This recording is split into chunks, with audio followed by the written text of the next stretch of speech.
really going to give a whole speech. Helen has told you that I'm from FNB, and I think we've joked with a few people in the crowd that one of the things that we're good at is selling and trying to pitch for business. I'm not about to do that here. My CEO will not be very happy with that, but I'm not going to do that here. What I will speak to you about is just giving you a little bit of background on my journey, so my professional journey, a little bit of background on my personal journey, not too much because, might end up crying or something, but a little bit of background on my professional journey and my personal journey that has seen me up to where I am.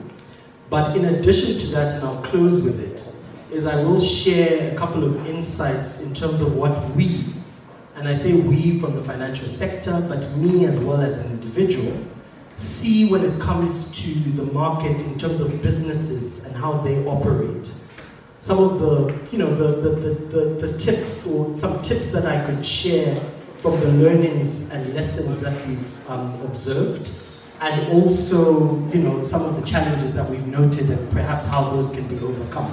So I think that's really what I want to tackle in the 10 minutes that I have. But before I get into that meat, I do want to share, as I get into my personal background, a quote that I really absolutely love. I'm not one for bumper stickers, but if I was, this would certainly be my bumper sticker. And it's a quote by Sir Winston Churchill. A lot of you will probably have heard it, but it says, "Success is not final. Failure is not fatal. It is the courage to continue that counts." Okay? So this is one of my all-time favorite quotes. I want to spend probably about a minute or two just unpacking it in terms of what it symbolizes for me and obviously the relevance to the conversation that we'll be having. So for me, when I look at this, and I'll break it down. So success is not final. For me, it's not what it means and symbolizes, it's not a final destination. You don't start a project or embark on a mission, whether successfully or not, and then think, I've arrived, right? If you think about IBM or Nokia and what they might have been thinking to themselves in the late 90s or early 2000s, they probably thought, we've arrived. And then Apple happened, right? So they would have considered themselves as fairly successful back then. And then Apple happened. We probably have a couple of gym enthusiasts in the room. I do gym, I may not look like it, but I do. Again, if I take it to a personal level, you may be in your 20s gymming and think, I've finally managed to achieve my six-pack, I have arrived. Constant is change. And so we're living in a time and in a world where there's constant change and evolution. And so success is not final. Failure is not fatal. And it takes me back to, and I always will remember this, bright as day, the first time that I encountered failure in my adult life. I was at Zika's, and this was in probably 2003 when this happened. So about 20 years ago.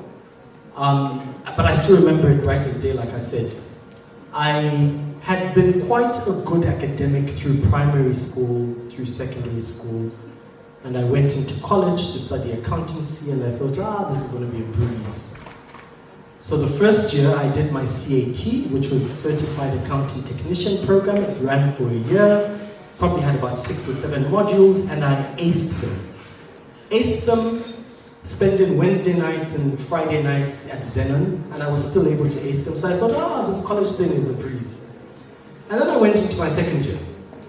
And at the time in ACCA, we had 2.1, 2.2, 2.3. 2.3 was a taxation paper, which absolutely threw me to the wall. I cannot even repeat here what score I got because you might all look at me a little bit differently. But it was terrible. I failed absolutely terribly. And I remember that was my first time thinking, oh my gosh, I failed at something. At that point, even my relationships were all successful. But I remember that stood out for me, and I actually locked myself in my room for probably about 2 or 3 days, thinking, oh my God, I am a failure. And it took quite a bit of counseling, from my family and people around me to say, you know what, it happens and all of that. That was my first experience of failure in my adult life. Needless to say that over the 20 years, there have been several other moments where I have encountered failure. And for me, I think that's why that was so significant, because it always takes me back to that and says, you know what, I'm okay. I'm still alive, I'm fine. So failure is not fatal. For me, this is where the crux is. It is the courage to continue that counts. So for me, that's really where the crux of this quote is. It's not about what has happened.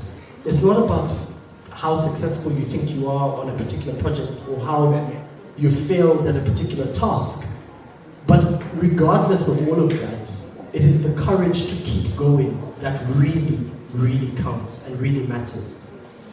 Very quickly, just tied to this quote, I think we all remember, I think it was back in May, Tina Turner had died, and I think it was all over our news and media coverage because she was such a sensational singer, such a sensational performer. But if you think about her story, and when I was looking at the news headlines around Tina Turner's death, for me that's what ran consistently in my mind, is, oh my gosh, her story. Because if you think about Tina Turner, yes, she died successful, and like I said, she was this renowned celebrity, but she didn't always have it easy. Tina Turner was someone who rose from a dysfunctional early life to international stardom, right? So at that point, she probably thought, I'm successful. But that success was not final. Back to the quote, right? Give, and like I said as well, it can apply both in your personal and professional lives. So hopefully this has been of some help to all of you here. Thank you very much.